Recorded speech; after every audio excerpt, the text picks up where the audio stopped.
भगवान शिव का जीवन पुराणों और वेदों में वर्णित अनेक संघर्षों से भरा हुआ है। वे सृष्टि के सबसे प्राचीन और शक्तिशाली देवताओं में से एक हैं, जिन्हें महादेव कहा जाता है। शिव जी को संहार का देवता माना जाता है, लेकिन वे सृजन, पालन और विनाश की तीनों शक्तियों के केंद्र भी हैं। उनके जीवन में संघर्ष उनके स्वयं के जीवन के साथ साथ संसार के कल्याण के लिए किए गए प्रयासों को भी दर्शाते हैं। यहाँ उनके जीवन के कुछ महत्वपूर्ण संघर्षों का उल्लेख है। पहला, तपस्या और आत्मसंयम। भगवान शिव ने अपनी शक्तियों और ब्राह्मणीय ज्ञान को प्राप्त करने के लिए कठिन तपस्या की। वे हमेशा हिमालय पर्वत पर तपस्या में लीन रहते थे और भौतिक सुखों से दूर रहते थे। उनकी तपस्या इस बात को दर्शाती है कि वे आत्मसंयम और त्याग के प्रतीक हैं। उनका यह संघर्ष आत्मनियंत्रण और संयम को दिखाता है, जो अन्य देवताओं के लिए भी प्रेरणा स्रोत बना। दूसरा, हलाहल विष का पान। समुद्र मंथन के दौरान जब देवताओं और असुरों ने अमृत प्राप्त करने के लिए समुद्र मंथन किया, तो उस समय हलाहल नामक भयंकर विष निकला। इस विष को कोई भी संभाल नहीं सकता था और यह पूरे संसार को नष्ट करने की शक्ति रखता था। इस संकट को देखते हुए भगवान शिव ने उस विष का पान किया और उसे अपने कंठ में रोक लिया, जिससे उनका कंठ नीला पड़ गया।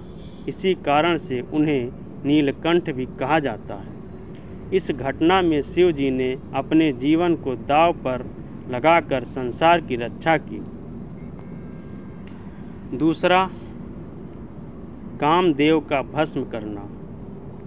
एक बार जब पार्वती जी ने शिव जी को अपने पति के रूप में पाने के लिए तपस्या की, तो कामदेव ने शिव जी की तपस्या भंग करने की कोशिश की। इससे क्रोधित होकर शिव जी ने अपनी तीसरी आंख खोली और कामदेव को भस्म कर दिया।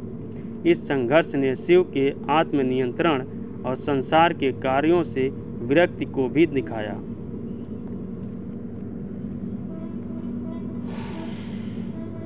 चौथा, त्रिपुरासुर का वध।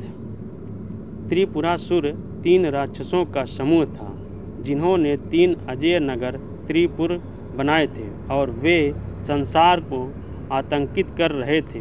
देवताओं ने के अनुरोध पर शिव जी ने त्रिपुरासुरों का वध किया और ब्रह्मांड की शक्ति स्थापित की। यह संघर्ष शिव जी के संहारक रूप को दर्शाता है, जिसमें उन्होंने धर्म और सत्य की रक्षा के लिए अन्याय और आतंक का अंत किया। पांचवा, गंगा को पृथ्वी पर लाना। राजा भागीरथ के अनुरोध पर शिव जी ने गंगा को अपनी जटाओं में बांधकर पृथ्वी पर उतारा, ताकि पृथ्वी पर जल प्रवाह न हो। गंगा का प्रवाह अत्यंत शक्तिशाली था, जिसे साधारण मनुष्य नहीं संभाल सकते थे। शिव जी ने इसे अपनी जटाओं में बांधकर नियंत्रित किया और फिर धीरे धीरे पृथ्वी पर छोड़ा। यह घटना उनके बल और करुणा का प्रतीक है। छठवां, भस्मधारी साधु का संघर्ष।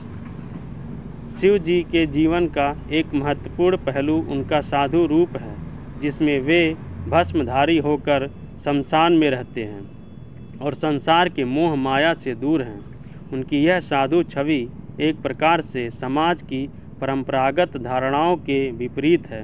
वे जीवन और मृत्यु को समान दृष्टि से देखते हैं, जो उन्हें बाकी देवताओं से अलग बनाता है। सातवां, अर्धनारीश्वर रूप। शिव और पार्वती का एकीकरण अर्धनारीश्वर रूप में भी संघर्ष का प्रतीक है। इसमें उन्होंने स्त्री और पुरुष के संतुलन को दर्शाया, जो समाज में समानता और सह अस्तित्व का प्रतीक है। यह संघर्ष एकता में भी विविधता और संतुलन का संदेश देता है। आठवां, संहार और सृजन का चक्र। शिव का तांडव नृत्य, जिसमें वे सृष्टि के अंत और पुनः सृजन की प्रक्रिया का प्रतीक करते हैं, जीवन और मृत्यु के चक्र को समझाता है। उनके इस तांडव से संहार और सृजन का चक्र चलता रहता है, जो सृष्टि को संतुलित रखता है। यह संघर्ष जीवन की नश्वरता और अनंतता को दर्शाता है। भगवान शिव का जीवन संघर्ष का प्रतीक है, जिसमें उन्होंने अपने आत्म संयम, त्याग और करुणा से संसार की रक्षा की है। उनका प्रत्येक संघर्ष हमें यह सिखाता है कि जीवन में कठिनाइयाँ हमें मजबूत बनाती हैं और हमें धर्म, सत्य और करुणा के मार्ग पर चलने की प्रेरणा देती हैं।